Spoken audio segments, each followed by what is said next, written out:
سنن ابو داؤد اور شرح السنہ کی روایت ہے،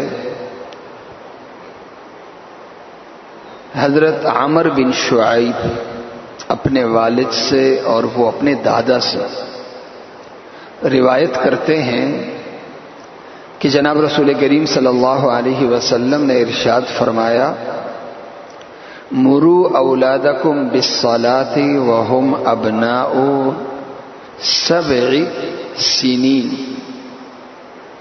واضربوهم علیها وهم ابناء 10 سنین۔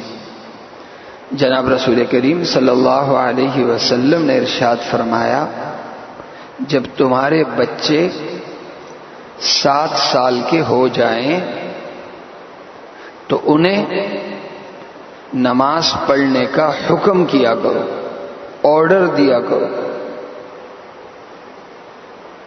اور جب وہ 10 سال کے ہو جائیں اور نماز پڑھنے میں سستی کریں تو ان پر سختی کیا کرو۔ جناب رسول کریم صلی اللہ علیہ وسلم نے ارشاد فرمایا، جب تمہارے بچے 7 سال کے ہو جائیں تو انہیں نماز پڑھنے کا حکم کیا کرو، اور حکم ہمیشہ لازمی کام کا دیا جاتا ہے، جو کام لازم ہوتا ہے اسی کا حکم دیا جاتا ہے۔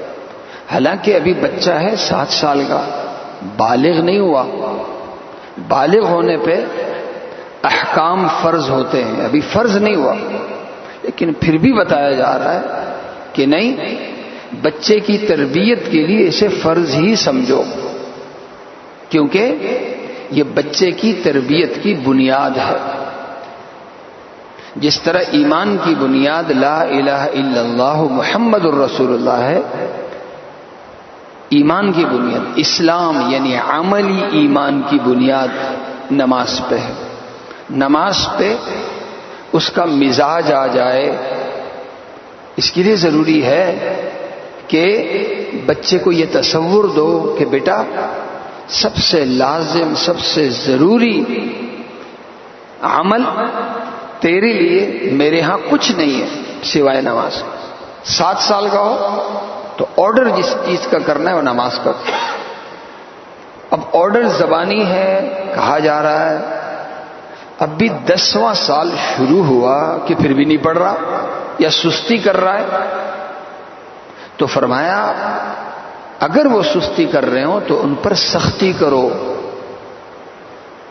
سختی تعلیم کی نہیں کہی جا رہی، دوسرے کسی کام کی نہیں کہی جا رہی، کہ پہلے تو ترغیب تھی، زبانی حوالے سے کوئی سخت جملے تھے، اب بھی نہ پڑھیں، تو یہی سمجھو کہ کہیں ایسا نہ ہو کہ میری یہ اولاد غلط عادت کے ساتھ، غلط تربیت کے ساتھ کہیں اس کی نشو و نما نہ ہو جائے۔ کیوں؟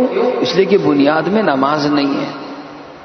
اب نہ روزے کے حوالے سے اتنا سخت حکم ہے، روزے کے حوالے سے بھی نہیں، دین کے کسی دوسرے حکم کے حوالے سے اتنا سخت حکم نہیں ہے۔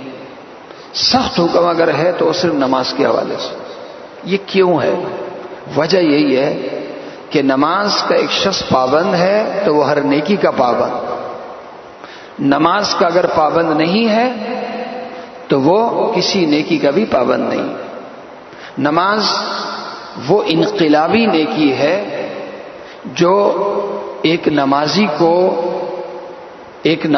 کو پورا نیک بنا دیتی ہے، اور اگر یہ نیکی نہ ہو تو پھر ایک نیک شخص کی ہر نیکی خطرے میں۔ کیوں؟ اس لیے کہ جو مضبوط بنیاد اس کی زندگی میں ہے وہ کھوکھلا ہے۔ تو اس لیے ہم یہ کہیں کہ ہمارے بچوں کی جس طرح تعلیم کی فکر کرتے ہیں، تعلیم سے کہیں زیادہ ضروری ہے اس کی تربیت کی فکر کرنا۔ تربیت اگر اچھی نہیں ہوگی تو وہ بندہ پھر اپنے نفس اور خواہش کا ہوگا۔ اگر اس کو آپ نے اللہ کے گھر کا اور نماز کا نہیں بنایا، اللہ کا نہیں بنایا، تو کل آپ کے بچے آپ کے نہیں ہوں گے، وہ اپنے نفس کے اور اپنی بیوی کے اور اپنے بچوں کے ہی ہوں گے، آپ کو لات مار کے چلے